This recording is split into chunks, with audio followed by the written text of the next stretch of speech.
2 video responses in one bath time. That's got to be a record for me.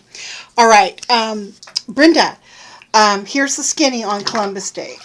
First of all, there are a lot of places that are doing away with Columbus Day for the very reason that you bring up, because as we get more and more politically correct and more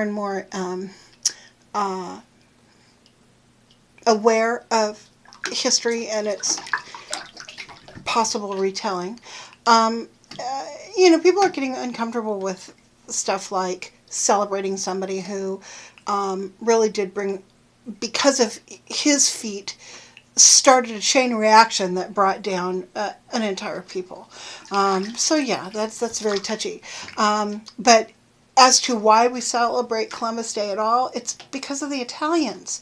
The Knights of Columbus had put forth a campaign to create a day celebrating Columbus, and I think it was in New York. I'm not positive, but that went through, and so it is. Columbus Day is almost more of an Italian-American celebration than anything else, which I think is kind of interesting. Columbus was the first modern European to make it to the shores of the New World. Vikings probably came here before. There's possible Irish excursions made it this far, but all that stuff was long in the past. So by the 1400s, in that modern time, that what Columbus did is he started the domino fall for exploring the New World, because he was and still is considered the first modern European to have made it this far. Americo Vespucci came after. He's interesting because he, as I recall this, he's the one who determined that the New World was actually a continent.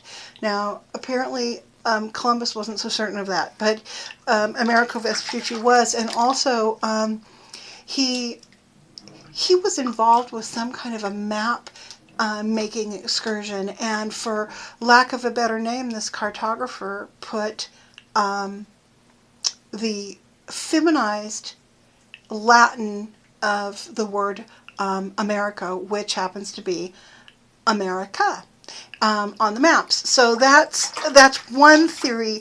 There's other theories too, that it was named actually after a guy who was a patron of a cartographer, who was a European guy, and his last name sounded like the word America, and so it ended up on the map. All that stuff's kind of lost in history. I mean, there's lots of theories and evidence supporting, a lot of these things. So that's what happened with Columbus and with the name America, and why we're not called Columbia. But if you want to read something fascinating, there are 2 books that my husband and I recently read. One is called 1491, and the other is called 1493. And obviously, they look at the New World before Columbus got here, and the New World after Columbus got here. And what's so interesting about 1491 is just how much was going on in the Americas before Columbus ever got here. Stuff like along the eastern seaboard, every so many decades, the Native Americans that lived in that area would slash and burn the entire hardwood forest, everything. There was no trees the way we see it now, and that was for agriculture. And so they would slash, burn, the ash would go into the ground, they would be able to grow crops there, and then of course the hardwood trees would come back, and decades later they would do it again. All sorts of interesting stuff was going on here, particularly in South America. Then after, in the book 1493, the author explores all of the things that occurred because there was now trade with the New World. Economic stuff happened because there was such a demand for silver in the New World that there was, it it caused, oh shoot, I can't remember what, but some kind of weird economic imbalance because all this silver was being shipped over to the New World. I think what it did is it caused a devaluation. I think that's what happened. And of course, chocolate made it over there. Tomatoes made it over there, and stuff came here as well from Europe. And so if you read those two books, it gives you a really expanded view of, the history of North and South America. So yeah, read that. But as in my opinion, I agree with you. I think that I don't understand why Columbus Day is a day where banks would close or any of that kind of stuff. I don't think that it should be celebrated in that fashion.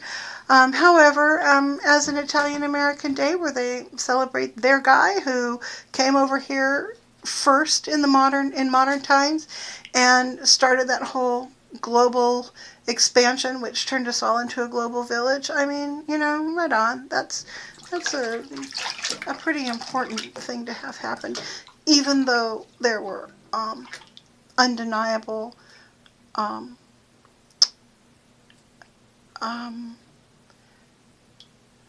I don't know what the word is. I think atrocities is probably a little too strong, but you know what I'm talking about. I mean, the fallout when one culture invades another is always rough, always. Look back in history, no matter who they were, whether they were the Turks going into Greece and Armenia, whether it was the Mongol hordes coming into Spain and those areas, whatever, it's the British going into India, whatever, that always disrupts. And the missionaries going into Hawaii, incidentally, which has always bothered me. But anyway, that always disrupts Native people. But that is the history of humans, and that is what humans do. So maybe now that we're all global in this big global village, maybe now's the time that that stuff gets that stops, and